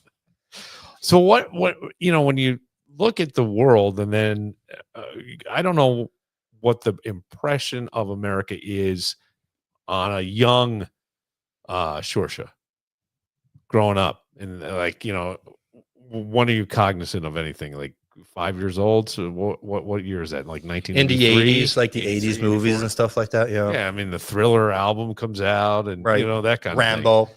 Rambo, sure. Right. Yeah. I just want to pass through. Leave me alone, right? Mhm. All he wanted to do was pass through the village. Look at the chaos that ensued. But and then compare that to kind of what your image in your head was to what the actuality is. Completely different. Yeah. I mean, don't get me wrong. I love it here. Yeah. Absolutely love it here. This is my home now. That's why I'm going for my citizenship next year. I mean, let's face it. Half of Ireland are Irish anyway. Yeah. I mean, we all came over on the boats and started building shit. Yeah. I mean, it's not like you're either Italian, German, or Irish, right? I mean, it's that's it. I mean, so I love it here. I really, really do. Now, do I love Rochester? In some ways, yes, I do. I love the people. Yeah. I would say that. I could see that. The people that I encounter day to day are fantastic for the most part. And let's say 90-something%. Who knows what figure you could put on it. But for the most part, I would say that the people are what make Rochester. Mm. I enjoy their company. I enjoy talking to them. I enjoy hearing their stories. It's so diverse. But the United States as a whole, every state I've been to feels like a different country. Like if I go to South or North Carolina, it feels like a completely different country. If I go to Florida, I'm like, this is like South America. Mm-hmm. It feels completely different. It doesn't feel like the same country. Well, it is if that makes sense. No, it does. I had European neighbors, and they would always say to me, because they were from Finland and Switzerland, and I would ask how many languages. I always think probably one of the greatest things you could do for your brain is to learn another language. I think it helps you think differently, right? Absolutely. And you said to me, Americans don't have to, because in Europe, if I want to go to a desert, I need to speak their language because they don't speak the same language. And so there is that, but you're right. It is very different. They're very sure. You different can cultures. go to Arizona and experience a desert or Baja, whatever. Right. And speak the language is the point. Right. And use the same currency. Same but it currency. still feels like a different country. I can understand what you're saying. For a while, my son, who now lives with me, he's 14, was in the Huntsville, Alabama area. And I would go down there, and it was very different, just different. In terms of different things, and you learned different customs. I've heard stories where, from people from Alabama who from here moved to Alabama, people from here moved to New York or Texas, right? You say, where are you from? New York. Yeah. And they take like 2 giant steps back, like you got some type of disease, or like they're shocked, or you're gonna throw something. Like, yeah, what do you do here? Yeah, what's the problem? Right. What are you running from? Yeah, right. Yeah, right. Exactly. Who you running from? Who you running from? Man, no, I'm with you. No. Seoirse, what a life, man. Yeah. There's got to be some, fun stuff along the way here. Oh, absolutely. I mean, I can tell you some stories about, anything you want. Africa, for example. Yeah. Some serious ones, some funny ones if you want. I remember at some point, I don't remember exactly when, but we were on patrol. And I was on standby, and we had our nods, our night vision, goggles, but we have them up in the antler position. Yeah. So, because you want your eyes to, be accustomed to night, rather than have to constantly use your night vision, right? Because that will give you night blindness. Because the minute you have to take them up, you can't see shit, anything, right? Or you can use one monocular so that you constantly have like a good eye, and if a car is passing by, you cover your good eye, or your eye that's not being using the monocular night vision, so that when he goes by, you still have that like dilated pupil. Yeah. So we had the antlers up, and I remember I was just standing there, and I was just looking around, and you could you look up in the sky, you're like, holy crap, you could see the whole universe. It's like, wow, because there's no lights around, you're in the middle of the desert. And so I remember I heard this weird laughing, like this bizarre, almost demonic laughing in the distance. So I get on the comms. I talk to my buddy. I'm like, can you hear that? He's like, I hear something. I don't know what it is, though. I'm like, it's very strange. Hang on. So I took my antlers down and put them on. And in front of me, maybe 150 yards away, there were a pack of hyenas walking towards me. And they really laugh like that. Oh, it's very bizarre. Yeah. And it's spooky as shit at nighttime. I know I've seen hyenas in a zoo. I've never heard them. Oh, it's so spooky at nighttime. The wild ones are so spooky. Yeah. It's like a fox at nighttime when it sounds like a woman screaming. Yes. Yes. But it's not that. That's freaky in itself. Yes, it is. The hyenas have this laugh that's also just as spooky and freaky. And as like in Roger Rabbit. Yeah. Someday you're gonna die laughing. Well, it's funny you should say that. See?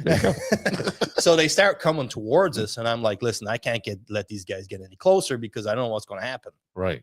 Because at some point they're going to come up into the, Into the camp. We'll call it a camp. It's not really a camp. It's like a makeshift camp. The forward operating position. And they were coming further and further, or I should say closer and closer. And so I put on my can, which is a nickname for a silencer. So I'm putting on the can. I'm like, I'm going to pick one off just to let them, spook them. So I bring it up into position. And I hit one dead center between the eyes, and they all scattered. Yeah. But man, that was spooky. That would It scare was the shit spooky out and of you. funny. How many are in a pack when they're traveling? Well, there were about, I want to say there was about 8, Yeah. maybe 9 Yeah, walking towards me because they're scavengers. Well, they're scavengers, and I always got the impression only from probably Disney movies. Oh no, they're scavengers. You're right. No, but Right, me too, right. Like Disney I movies, watched The Lion King. No, but I know hyenas. but that they're scavengers and that they're scared, Yes. easily scared off. Right. Yes. But they're wild animals. Kind of like coyotes. absolutely. Yeah. So I'm going. And show the same some thing weakness. happened with baboons too. Oh, And they now have that- rabies. Yeah, the And baboons they have seem teeth. strong. They have teeth, like massive incisors. Like they have big teeth that if they bite you, Yeah. you're probably done. And so the same thing was happening. They would run and run back and run closer, you run back. And then I had to just take one out, and then they just scattered. There's a video on YouTube. Doesn't a Bill- baboon have the red ass? Yes. Yes. You A took a video. prolapse You're at the Seneca Park Zoo. Oh God, yes. You took a video. So Bill's kids are little at this point. They go to the Seneca Park Zoo, and Bill, and this is before you could tape anything in your cell phone. It had one of those special cameras, right? Yeah. You can hold in your palm of your hand. This is like 2010. This is innovative, right? So he's at the zoo. He's taping, and Jackson, his son, who has autism, goes, the most fascinating thing about a baboon is his butt. yeah. Just straight face. He's not Yeah. trying to be funny. He is. No. It's so fascinating. His It's butt. fascinating. Right. But, yeah. His prolapse anus. Yeah. His prolapsed anus. Oh God, I have heard stories of prolapsed anus. I don't want to know about it. No, I just Not for me. no people who had surgery and then it popped out and it came. Yeah, and That's they why I put use it back in, preparation H, Seoirse. and it pops out again. And what a mess that I go. Holy God, I didn't even know that could happen. I had no idea. No, thanks. Yeah. I'm all set. So let me ask you real quick. Yeah. What don't Americans appreciate? Being an outsider coming here, I don't want to say outsider, but I don't know. You tell me. honestly, I mean, I don't think we appreciate what we have because we're so think about this. You've had to learn multiple languages living in A Europe. lot of freedom. I mean, that's the thing. Everything. America's the center of the world, and I'm not saying that to be arrogant. It seems like everybody wants to come here. You and I had a professor at Fisher, Dr. Muskowski. America owns the world, then everybody rents, right, guys? Yeah. And everybody started laughing, but he wasn't trying to make a joke. He was trying to say, you guys got it pretty good here. He was from Poland. And he's the world's foremost expert on Polish history. And he was like, do you understand how good you have it here? And he was a history professor at St. John Fisher University. And he's like, you guys take it for granted. College is just a given to you people. Do you understand how good you have it here? And I think this last election, I think a lot of people who seem to be disappointed by the results are the ones in this case who don't get what we really have. The only country in the world where people hate it and still stay. Yeah. Thank Sure. you. Right. Nobody's leaving. None of those people No. who said they're going to leave are going to leave. No. Like Eddie Vedder and Bruce Springsteen and Barbara Streisand aren't leaving America. Did they say they were going? Oh, there's a whole list. Oprah, Tom Hanks. They weren't going to leave. Did they say they were leaving? That's what they said. I don't know if they said that. Eddie Vedder has like Bill Maher. Sure, Even, Eddie Bill Maher, maybe. like 3 months ago, on new rules said, "Hey, look, if you're going to say you're going to leave, then leave." You have to leave. Yeah. He goes, "I love." He goes, "Yeah, I don't like the idea of Trump." He said, but he goes, "I'm not leaving. No, It's America." no. And foreigners can't even buy property in Canada right now. Yeah. There's a new law in place. Yeah. So even if you're trying to go across the border to Canada and buy a Yeah. house, which is probably twice as expensive as here, they're not letting you buy it. Well, the other thing is too. No, very passionate about the election and great concern and things and rhetoric that had been said that concern people. Mhm. But I would say that in the end, the president doesn't have a direct impact on your daily life as much as that. It just doesn't. It won't. I mean, to a certain extent, there will be things that change, but it's not. Right. It's not. I think that. it's more governors. To have these, yes, and local, Yeah. right? On the local level, we'll have a greater impact on you. I'm not saying it doesn't matter. I'm not being naive. I would just say the overreaction to it at times is there. Are there things to be concerned about? Maybe. I don't know. Why don't we wait and see? Right. I can't. Yeah. I can't be upset about what I don't know. Mhm. It's like having an argument in your head with somebody Yeah. before you see them. Do you know Right. what I mean? Like Seneca says, "Whoever Yeah. worries more than necessary worries more than necessary." Yeah, I get it. I get the concern, and I see things. I vote one way for reasons. Somebody else votes another way. In the end, I love this country. That's what makes America great. Yes, exactly. And you know what? Sometimes The freedom of choice. yes, right, exactly. We will take a moment. I would like to introduce you to a great American. We call him Racing Randy. I wonder if you'll be able to understand this guy, because now in America, I know, well, Europe you have the Formula One, which is wonderful racing to me.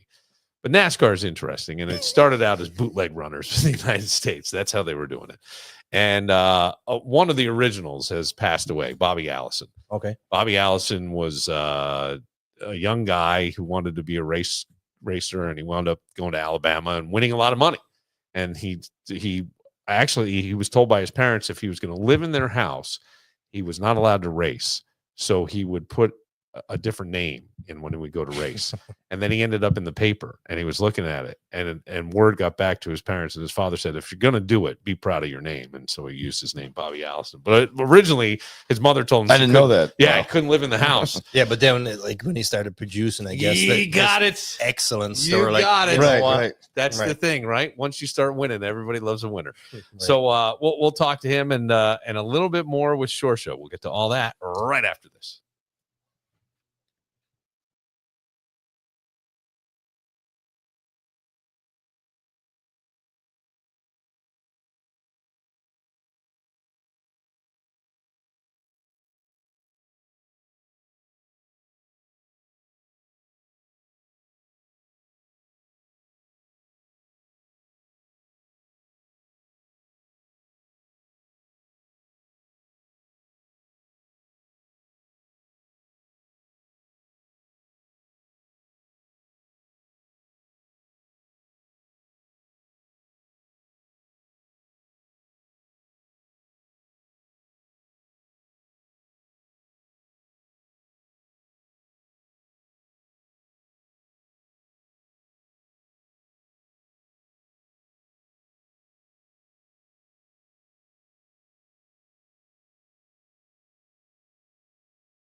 I got to know these guys. The Tin Whistle lads. The Pogues. Fairy Tale from New York was always like a big one here. The Pogues are big. The Pogues, yeah. Didn't they? He just died. Yeah, he just died. Yeah. Everybody knows the Pogues. Yeah. I didn't actually until the dude died. You didn't? No, Oh, yeah. no. Sorry. My grandfather used to always play Irish music on Sundays. There was Oh, a little yeah. radio station. He would play it every Sunday in the backyard. It would be there. What Seoirse is here. Seoirse has had like a very interesting life, growing up in Ireland, becoming part of the army, and then the joint forces and special ops, running an English school in Brazil.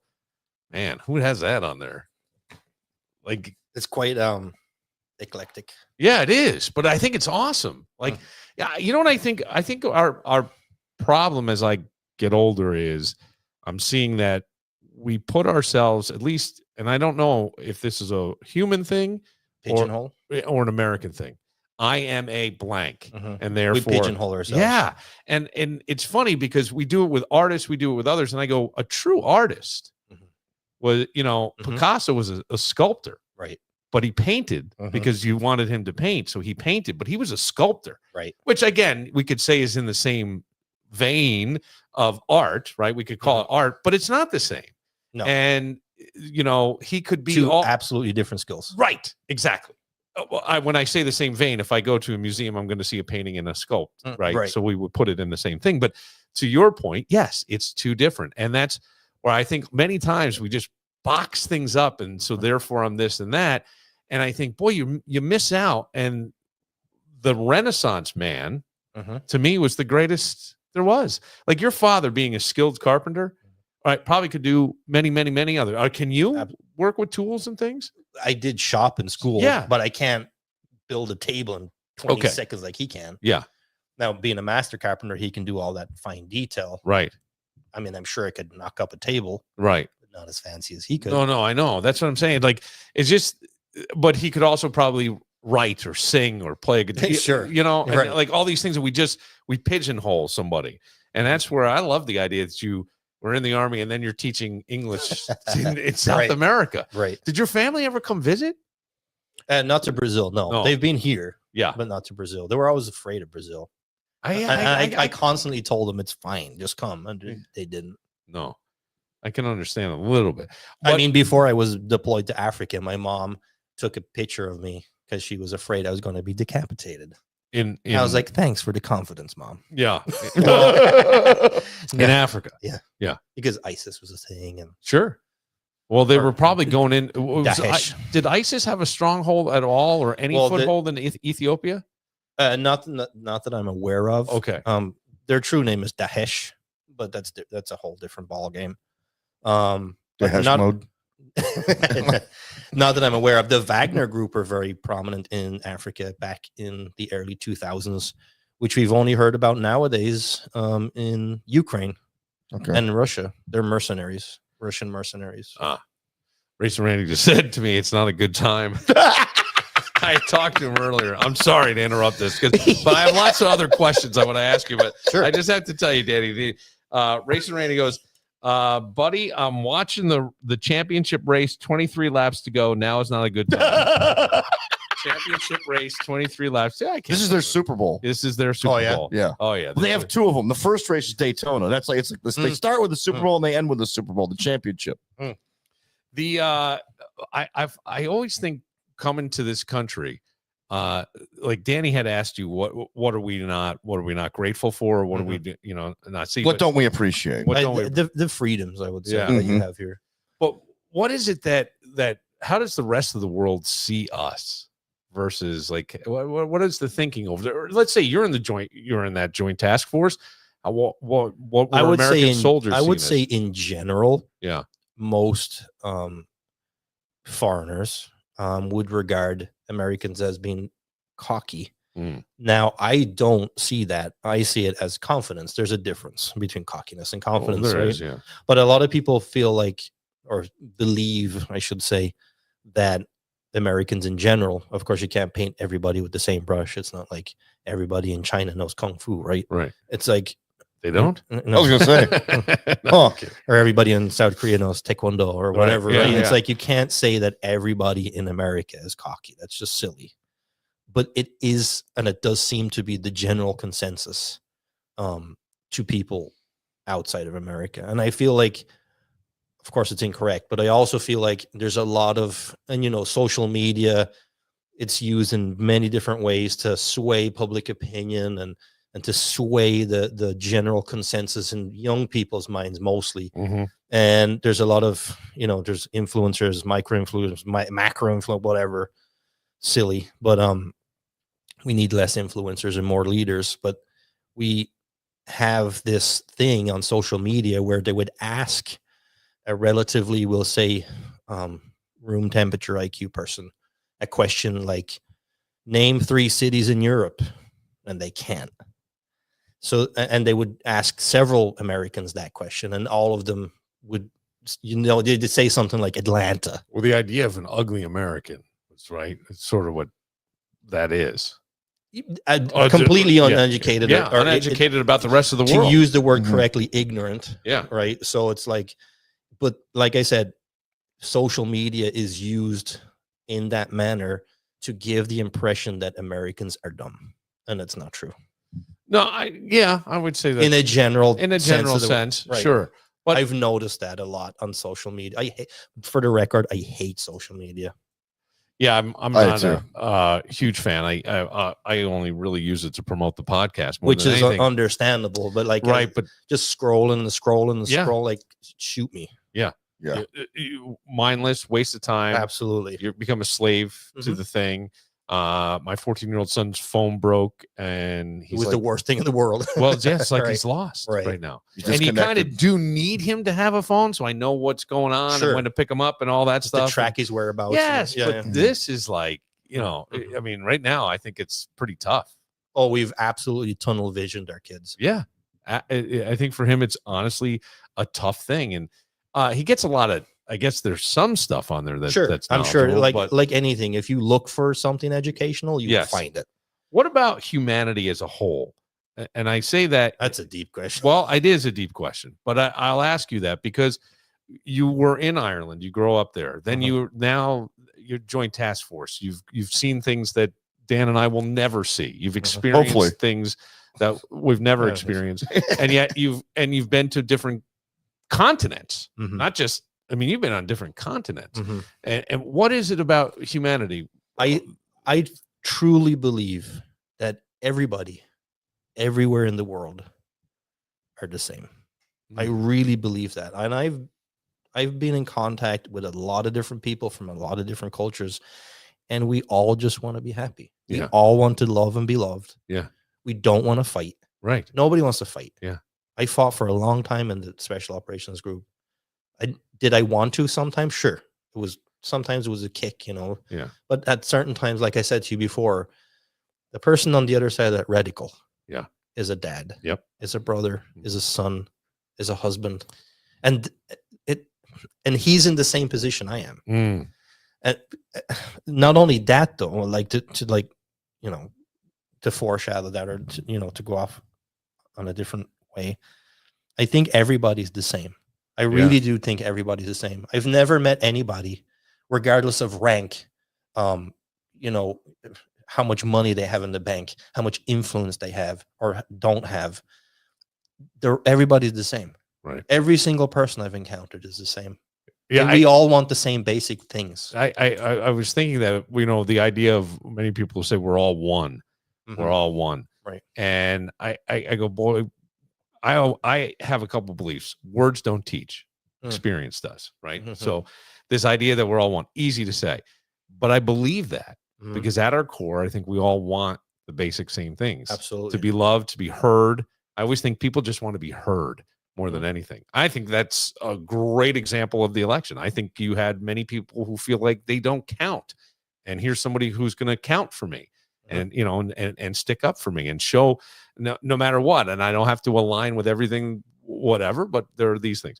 And I find that just very interesting that you see that, because man, you can really put it into an ugly place. Sure, absolutely. Sometimes, you really can. Yeah. And you go, for what? Well, they say that the outward reflection of what you see is the inward Yeah. reflection of your inner self, right? Yeah, sure. So they say whatever you notice about the world is probably your internal turmoil. Yeah. So if you think, oh, the world's horrible, everyone's killing, Yes. it's something's inside you. Right. It's like, Yeah. it's you. Yeah. I always think like most of our life is lived in our head. Absolutely. Right. You could have an incident. Well, you would know. I mean, you have an incident happen Mhm. and you get 3 different stories from 3 different people an hour later. They're all different. There Because are 3 everything- sides to a coin. Yeah. Heads, tails, and the outer ring. Yeah. Yeah. That's interesting. Never heard the outer ring, but you're right. That's true. It's very true. What do you love about America? Is there anything that jumps out besides football? Well, speaking about football, since everybody's wearing Bills attire. Anyway, Yes. I will say that Josh Allen is better than last year, although still not where he needs to be. Mm. I believe, he's getting better, but I don't know. I'm a foreigner. What do I know? I'm Irish. I don't believe he's as elite as everyone claims to be. If I compare him to other actual elite quarterbacks, Yeah. is he good? Sure, he's good. Can he be better? Absolutely.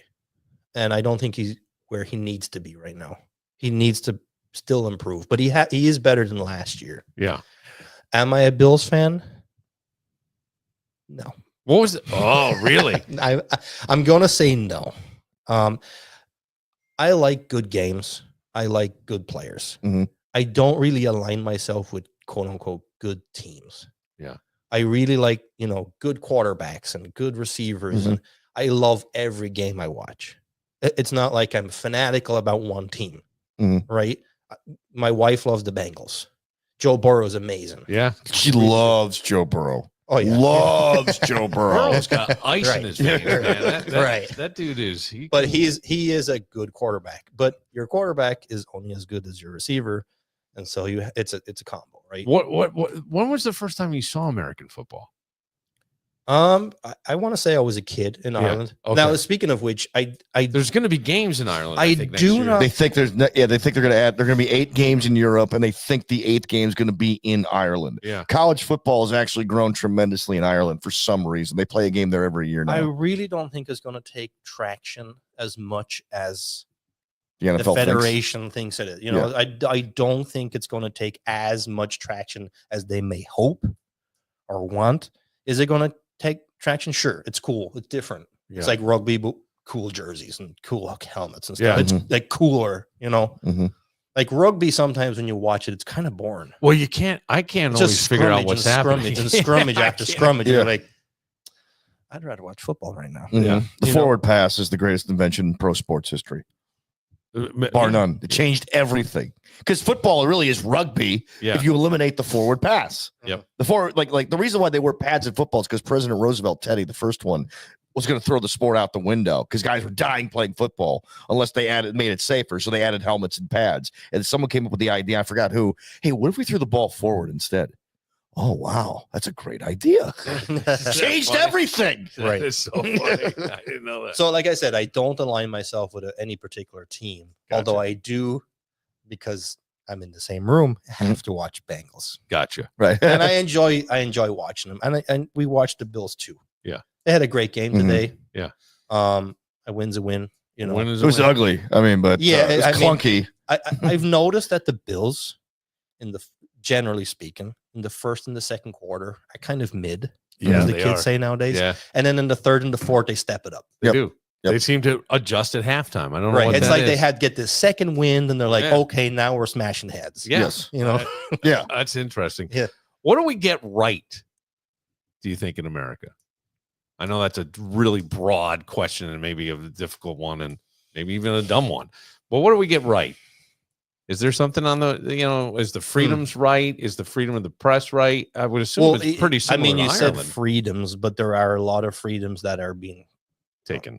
away or Yeah. being capped. Let's say, so for example, in New York State, yeah, sure, you can have a pistol, but you have to have a permit. You have to do a course. Yeah. Now that's because of the, Yeah. because of Hochul or whatever. But regardless, you still have that freedom to have a pistol permit or have a pistol on your waistband. Now in New York, there's a lot of loopholes you have to jump through. Yeah. But you still have that ability to have a concealed carry permit and a pistol in your Mhm. quote unquote pocket, whatever you want to call it. In Ireland, you do not have that freedom. No. Sure, there's a lot of red tape in New York, but you can have it. Mhm.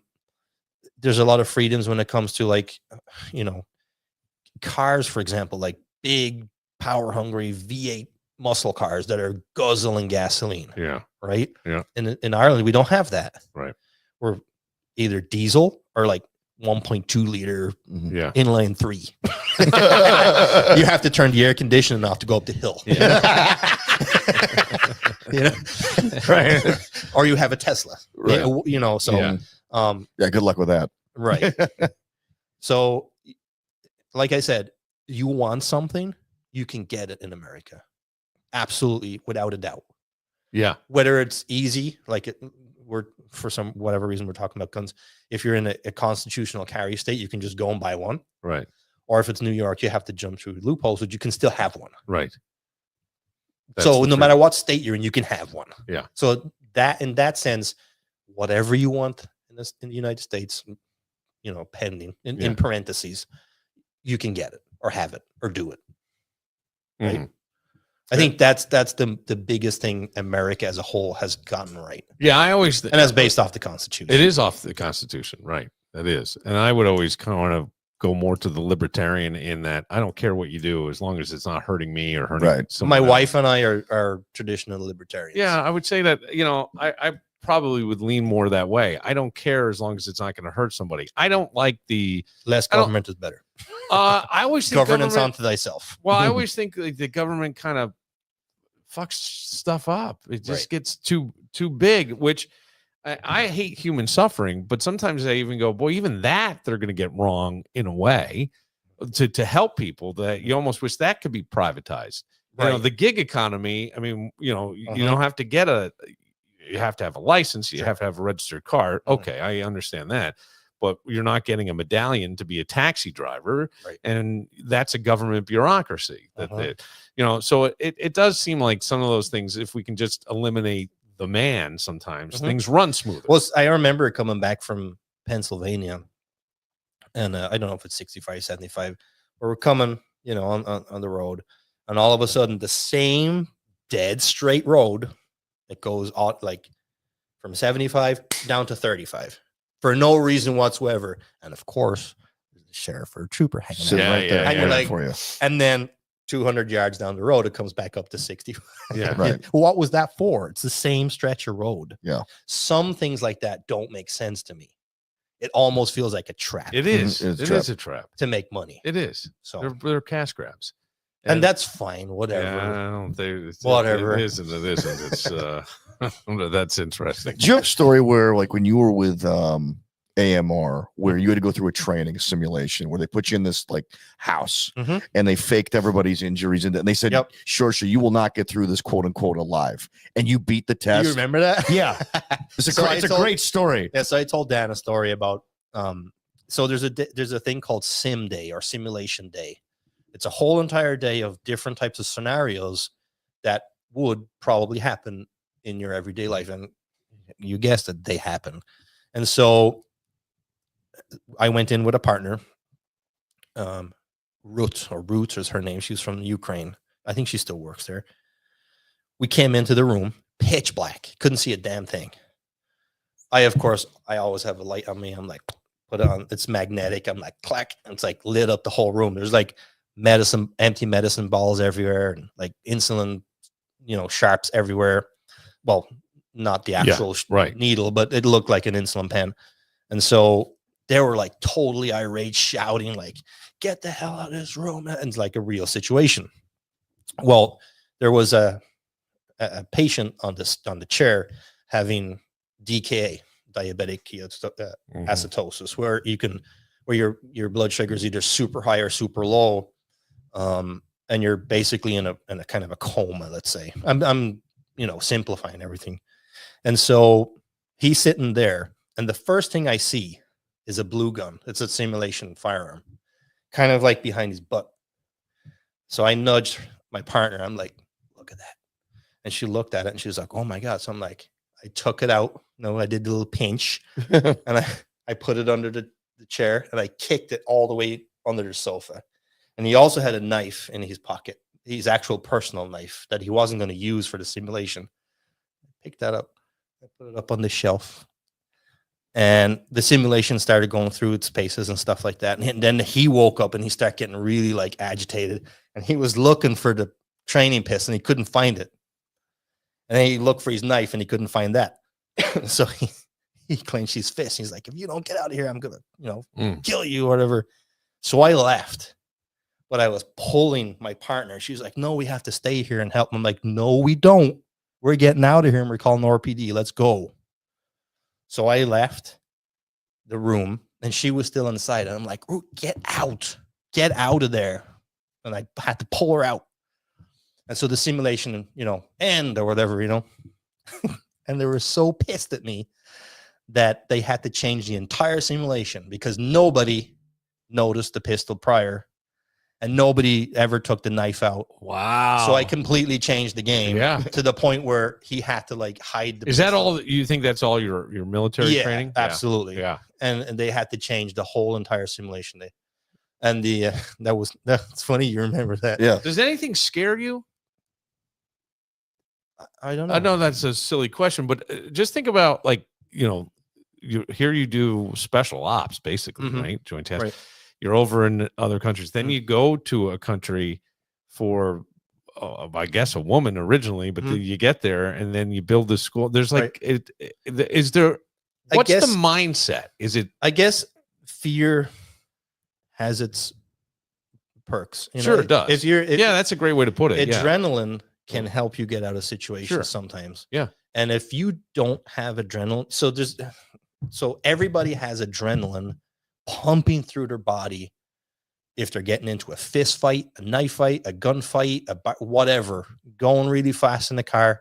The difference is controlling that adrenaline. Yeah. If someone says to you, I'm afraid of nothing, you're probably a psychopath. Okay. You probably have no feelings and no frontal cortex at all. Yeah. Everybody fears something. Yeah. Like if I'm at a perfect example, I was at Speedway one day pumping gas. And this guy came up behind me. He's like, you didn't fucking see me? I'm like, excuse me? He's like, you didn't see me fucking coming in there? I'm like, in the exit? He's like, yeah, you didn't see me fucking coming in there? He was like having a bad day. Yeah. And he had a t-shirt that said Army across it. For whatever reason, he was just having a really bad day. And I could feel the blood pressure building up in my neck because I thought fists were going to start flying, if not worse. So the adrenaline helped me to prepare for what might come, but I talked him down. And that's the difference between controlling your fear and adrenaline and just letting your adrenaline take control. Yeah. Because I could have turned around and just clocked him. Yeah. Because my adrenaline just went out of control and just, bang. Yeah. And then I would have been in jail, sued, whatever. Sure. Because I was the aggressor. Yeah.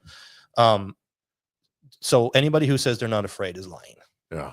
What is your mindset mostly though? Positive that you can pretty much do anything? I mean, that's quite a varied career when you think about anything. No, but I mean, I understand, right? Within limits, everybody should know their own limits. Right. A man should definitely kind of know where your skill set is. But to be able to do all these different things takes a confidence, and there are so many things that could be a setback. And I always say, don't tell, go forth and tell no one. Whatever your plans are, because keep them in secret. Yeah, whoever loves you, move in secret. Whoever loves you is going to tell you all the reasons it's not going to work, not to be an asshole to you, right? Because they are concerned or they've had an experience or whatever, but that's not your experience. Well, behind every great man is a great woman. Yeah. So I believe that. I honestly believe, I really do. I believe that I'm not talking just about your spouse. I'm talking about your mom, your grandmother, your aunt.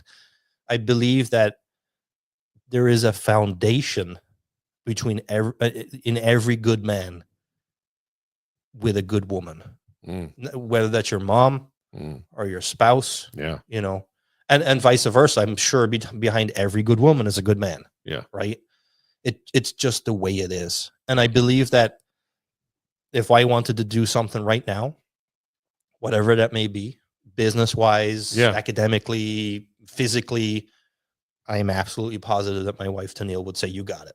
Yeah. I absolutely believe that. Yeah. And that confidence from your better half, Gives you more. you Yeah. can say, "Okay, I can." Yeah. If she believes in me, I better believe myself. Yeah. Because if I don't, I'm an idiot. Yeah. Because if she sees that in me, I don't know why I don't see that in I mean, myself. I just met you, but I don't think there's a whole hell of a lot you couldn't do. Well, I can squat 400 pounds. 420 pounds, I might pop my kneecap. Yeah. Okay. I have a kid who probably was, I think he was up around 5, Jordan. Oh, really? Yeah. And then he tore his labrum. Yeah, I don't want to. Shoulder, not from that. from Knowing some your other workout. limits is good idea. Yeah. Shores popped it out of socket, Oof. just had surgery, the whole thing. But he's weightlifting is sort of his life too. So that's sort of the thing.